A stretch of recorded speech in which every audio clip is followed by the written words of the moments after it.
فلاسفری کوئی بہت اسٹڈیکل قسم کا میسیج نہیں ہے، لیکن اتنا سمپل ہے کہ میں ایمان رکھتا ہوں کہ وہ آپ سب کی زندگیوں سے کہیں نہ کہیں جڑا ہوا ہے۔ وہ میسیج آپ کی زندگیوں سے کسی نہ کسی اعتبار سے جڑا ہوا ہے۔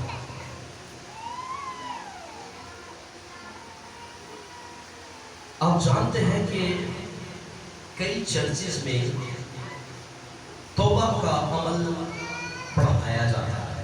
پڑھایا جانے سے بھی مراد ہے کہ انہیں وہ دہرایا جاتا ہے، اسے دہراتے ہیں اتوار کے اتوار یا میٹنگز میں توبہ کا عمل۔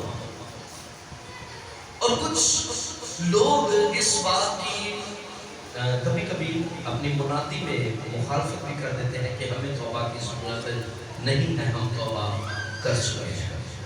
لیکن ایک بات یاد رکھیے گا، بدن میں رہتے ہوئے، جسم میں رہتے ہوئے انسان جب تک زندہ ہے، اس دنیا میں ہے، چلتا پھرتا ہے، اس کی زندگی میں نشیب و فراز کا آنا، اونچ نیچ کا آنا، گرنے اور اٹھنے کا عمل بائبل میں تصویر سے بتاتی ہے۔ کیونکہ بائبل میں لکھا ہے جے راست باز ڈھگوی پہ تے خدا انہوں ڈگیاں نہیں رہن دے گا، بلکہ خدا انہوں کی کرے گا، خدا انہوں چکے گا۔ میرا مطلب یہ ہے کہ راست باز بھی ڈھیڑا کھا سکتا ہے۔ میری بات کو سمجھ ہے جی؟ راست بازوں کی زندگی میں، دینداروں کی زندگی میں، مقدسین کی زندگی میں بھی طوفان برپا ہوتے اور انہیں بہت ساری چیزوں کا سامنا کرنا پڑتا ہے۔ اب بائبل مقدس میں پیدائش کی کتاب سے لے کے مکاشفہ کا ہمیں بار بار نبیوں کا ذکر ملتا ہے، بادشاہوں کا ذکر ملتا ہے، قاسموں کا ذکر ملتا ہے، انصاف کرنے والوں کا ذکر ملتا ہے، منصوروں کا ذکر ملتا ہے، اور اسی کے ساتھ ساتھ ہمیں مکاشفہ کی کتاب میں 7 کلیسیاؤں کا ذکر ملتا ہے۔ اور ان 7 کلیسیاؤں سے خدا نے مخاطب ہو کر کہا جگہ بجگہ کلیسیا سے یعنی کہ بات کی، اور خدا نے کہا کہ تم توبہ کر اور پہلے کی طرح کیا کر، کام کر۔ میں تیرے کام سے واقف ہوں، میں تیری محنت سے واقف ہوں، میں تیری لگن، تیری محبت سے، ساری چیزوں سے واقف ہوں، لیکن مجھے تجھ سے ایک شکایت ہے کہ تو نے اپنی پہلی سی محبت کیا کی ہے، چھوڑ دی ہے۔ لیکن خدا نے ساتھ یہ بھی کہا اگر تم نے چھوڑ دی ہے تو میں تجھے کہتا ہوں کہ توبہ کر اور پہلے کی طرح کیا کر، کام کر۔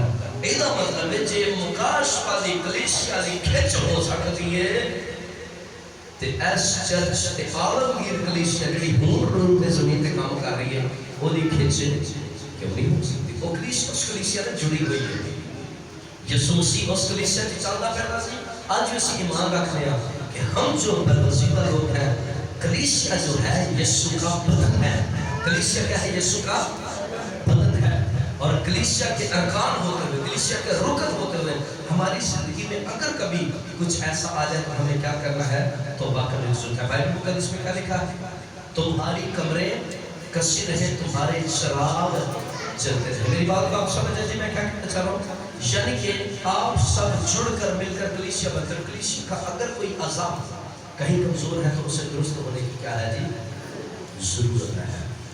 بائبل مقدس میں لکھا ہے بس ڈھیلے ہاتھوں اور سست گھٹنوں کو کیا کرو، درست۔ ایدہ مطلب ہے ٹھیک ہو سکتے ہیں۔ انہوں آج مسا کی مساج دی کی ہے ضرورت تاکہ جوڑ جڑ ڈھلے نو کی ہو جائیں، ٹھیک ہو جائیں۔ یعنی کہ خدا آپ کو اور مجھے بحال کرنا چاہتا ہے۔ خدا آپ کو اور مجھے کیا کرنا چاہتا ہے؟ لیکن یاد رکھیے گا بحال ہونے کے لیے ہوتا کیا ہے؟ سب سے پہلے ہم اپنی غلطی کو تسلیم کر لیں۔ بات سمجھیں جی؟ بحال ہونے کا آج میں آپ کو کی دے رہا ہوں، بحال ہونے کی آج آپ کو کنجی دے رہا ہوں۔ کبھی کبھی ہماری زندگی میں تازگی نہیں آتی ہے۔ آج میں سادہ سا میسیج توبہ کا میسیج دینا چاہتا ہوں۔ یسوع مسیح نے منادی کی، یسوع مسیح نے اپنی منادی کا پہلا پیغام، خوشخبری کا پیغام، توبہ کا پیغام لوگوں تک پہنچایا اور کہا کہ توبہ کرو۔ یوحنا بپتسمہ دینے والے جس کے بارے میں لکھا ہے نبیوں میں عورتوں میں سے جتنے نبی پیدا ہوئے اس سے تگڑا کوئی نبی نہیں ہے۔ جتنے عورتوں سے پہلا سب سے بڑا نبی کون سا ہے؟ یوحنا ہے۔ اور یوحنا منادی کیا کرتا رہا؟ یوحنا ایک ہی بات کی منادی کرتا رہا کہ توبہ کرو، توبہ کرو، کیونکہ آسمان کی بادشاہی نزدیک ہے۔ آج بھی میں نہیں جانتا کہ آپ کی زندگی میں کس قدر بڑے بڑے بھنسار ہیں، گناہ ہیں، یہ کیا کچھ ہے، میں اس بات سے نہیں واقف اور عدالت کرنے کا کوئی میرے پاس اختیار نہیں ہے، لیکن میں یہ ضرور آپ کو کہنا چاہ رہا ہوں، آپ کی زندگی میں اگر چھوٹی چھوٹی چیزیں بھی ہیں تو انہیں کوشش کریں کہ ہم ترک کریں۔ کسی نے کیا خوب کہا ہے کہ کبھی ہم پہاڑوں سے ٹھوکر نہیں کھاتے، ہم جب بھی ٹھوکر کھاتے ہیں نکے نکے پتھروں سے کھاتے ہیں۔ جب ہم چلتے ہیں جس سے ہم کچھ بھی نہیں سمجھتے، بعض کا وہ ہمیں ٹھوکر دے جاتا ہے اور ہم لڑکھڑاہٹ کا شکار ہو جاتے ہیں۔ تو لہٰذا گزارش ہے چھوٹی چھوٹی بات۔ آج میں 2 پرسنالٹیز آپ کے سامنے ان کا بیان کروں گا اور بائبل کی روح سے آپ کو اس بات کو میں آپ تک پہنچانے کی کوشش کروں گا۔ 2 پرسنالٹی، شاید ممکن آپ نے پہلے بھی یہ میسج میں سنا ہو، لیکن اسے ذرا غور سے سنیے گا، آج خدا کا روح کیا کہنا چاہ رہا ہے۔ سنیں جی، یاد رکھیے گا، جب ہم شخصی طور پر خراب ہوتے ہیں، ہماری شخصی طور پر زندگی میں جب خرابیاں برپا ہوتی ہیں تو وہ خرابیاں آگے ٹرانسفر ہوتی ہیں۔ وہ خرابیاں آگے کیا ہوتی ہیں؟ اس کا مطلب یہ ہے کہ مجھے اپنے آپ کو ٹھیک کر لینا ہے تاکہ میرے دائیں پر، میرے بائیں پر، میرے گھر میں خرابی پیدا نہ ہو۔ خاص بات ہے جی، سنیے گا غور سے۔ آپ جانتے ہیں عدن میں ہوا سے گناہ سرزد ہو گیا، اور پھر بائبل یہ بتاتی ہے، سادہ سادہ سے بات کروں گا، ایک شخص، دو لوگوں کا خاندان ہے، آدم اور ہوا، لیکن جب ایک شخص کی زندگی میں خاندان کے ایک حصے میں جب گناہ آ گیا تو پھر وہ گناہ آگے کیا ہوا؟ ٹرانسفر ہوا۔ یعنی کہ جب ہوا نے گناہ کیا تو پھر ہوا نے اپنے شوہر کو موٹیویٹ کیا، اپنے شوہر کو اس بات کے بارے میں قائل کیا کہ میں نے بھی یہ کھایا ہے، تو بھی اسے کھا لے۔ میری بات سمجھ رہے ہیں آپ؟ جب جس بات کو آپ اگنور کرتے ہیں وہی آپ کی تباہی کی وجہ بن جاتی ہے۔ اور بائبل میں آج یہ بات میں نے شروع میں لفظ کہا ہے کہ جب تک ہم اپنی غلطی کو تسلیم نہیں کر لیتے تب تک بحالی کا آنا ناممکن ہے۔ جب تک ہم اپنی غلطی کو تسلیم نہیں کر لیتے بحالی کا آنا کیا ہے جی؟ ناممکن ہے۔ آپ جانتے ہیں جب پیدائش کی کتاب 30 باب 10 آیت میں ہم پڑھتے ہیں تو جب آدم اور ہوا سے گناہ سرزد ہوا تو خدا نے پکارا، خدا نے انہیں پکارا اور خدا نے کہا کہ اے آدم تو کہاں ہے؟ اس نے جواب میں کیا کہا؟ میں نے باغ میں تیری آواز کو سنی، میں نے آج کے صبح چرچ میں تیری آواز کو سنی، لیکن میں ڈرا کیونکہ میں کیا تھا؟ عدم کی بات کر، کیونکہ میں برہنگی کی حالت میں تھا، میں ننگا تھا، اس لیے میں کیا ہوا؟ چھپ گیا۔ اب سوال یہ پیدا ہوتا ہے آدم کا اس آپ کی زندگی کے ساتھ اس بات کا کیا تعلق ہے؟ میری بیٹی، میرے بھائی، خدا تیرے گناہوں کو جانتا ہے، خدا تیری اندر کی حالت کو جانتا ہے، خدا تیرے اندر سے اٹھنے والے خیال کو جو جنم دیتا ہے خدا اسے جانتا ہے۔ داؤد کہتا ہے تو میرے خیال کو دور ہی سے جانتا ہے، تو میرے خیال کو دور ہی سے۔ آپ کے اندر کی حالت خدا کے سامنے، آپ کھلی کتاب ہے خدا کے سامنے، کوئی ایسی بات نہیں اور اپنی زندگی کی نہیں جس سے خدا نہ واقف ہو۔ خدا سب کچھ جانتا ہے، لیکن خدا جاننے کے بعد بھی آپ سے سوال کرتا ہے تو کہاں ہے؟ خدا کو پتا تھا عدن میں کیا چڑھ گیا ہے، خدا جانتا ہے۔ آدم اور ہوا کے درمیان کیا ہو گیا ہے خدا جانتا ہے۔ خدا پھر بھی کہتا ہے تو خدا آج آپ کی زندگیوں کو بھی جانتا ہے۔ پاسٹر امجد تو کہاں ہے؟ خدا جانتا ہے، لیکن خدا میرے جواب کو سنے۔ جب وہ پوچھے تو کہاں ہے، میں بتاؤں میں کس حالت میں ہوں، میں بتاؤں آج بتائیں کہ میں کس حالت میں ہوں، آج کہیں کہ میں کس حالت میں ہوں۔ خدا میں نہ چاہتا ہوں یہ کام کیا، بتائیں اسے۔ بائبل مقدس میں لکھا ہے لیکن انہوں نے کیا کیا؟ انہوں نے اپنے آپ کو کیا کیا؟ انہوں نے چھپایا۔ اور بائبل یہ بتاتی ہے کہ انہوں نے اپنے لیے لنگیاں بنائی اور انہوں نے اپنے آپ کو چھپانے کی کیا کی؟ کوشش کی۔ برے کے تعلق سے خوشخبری کا بہت بڑا پیغام ہے یہاں۔ پھر ذبح کیا گیا، خون بہایا گیا، ان کی ڈھانپنے کا انتظام کیا گیا۔ یہ ایک مفہوم الگ ہے، میں اس طرف نہیں جانا چاہتا، لیکن صرف یہ کہنا چاہتا ہوں